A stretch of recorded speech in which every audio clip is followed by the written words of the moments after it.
કે વિશ્વના કોઈ પણ ખૂણે જાઓ, ગુજરાતી ભાષા જેવી ભાષા નથી. શું વાત કરો છો યાર, આ કેટલી મીઠાશ વાળી. એના લોકો તમે જુઓ, બુદ્ધિશાળી કેટલા લોકો તમે એ તો જુઓ. મોદી સાહેબે ખરેખર આપણને પ્રણામ કરવા જેવું થાય. જાપાનના વડાપ્રધાનને અહીંયા રિવરફ્રન્ટ ઉપર લાવ્યા, કઠિન ખીચડીને બાજરાનો રોટલો ખવડાવ્યો. ઓલો જાપાનનો વડાપ્રધાન કરીને ઊભો થયો. પછી મોદી સાહેબે કીધું 2 લાખ કરોડની લોન આપશો. અને તમે વિચાર તો કરો, બુલેટ ટ્રેન માટે 2 લાખ કરોડની લોન લીધી.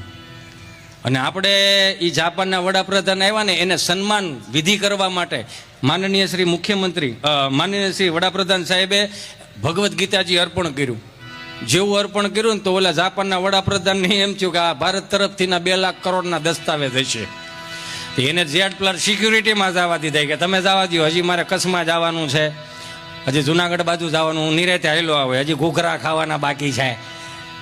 એવી ગયા ન કરે નારાયણ. 5-15 વર્ષ જાય કે 20 વર્ષ જાય, આપણે વર્ષ બહુ મોડા થાય હો.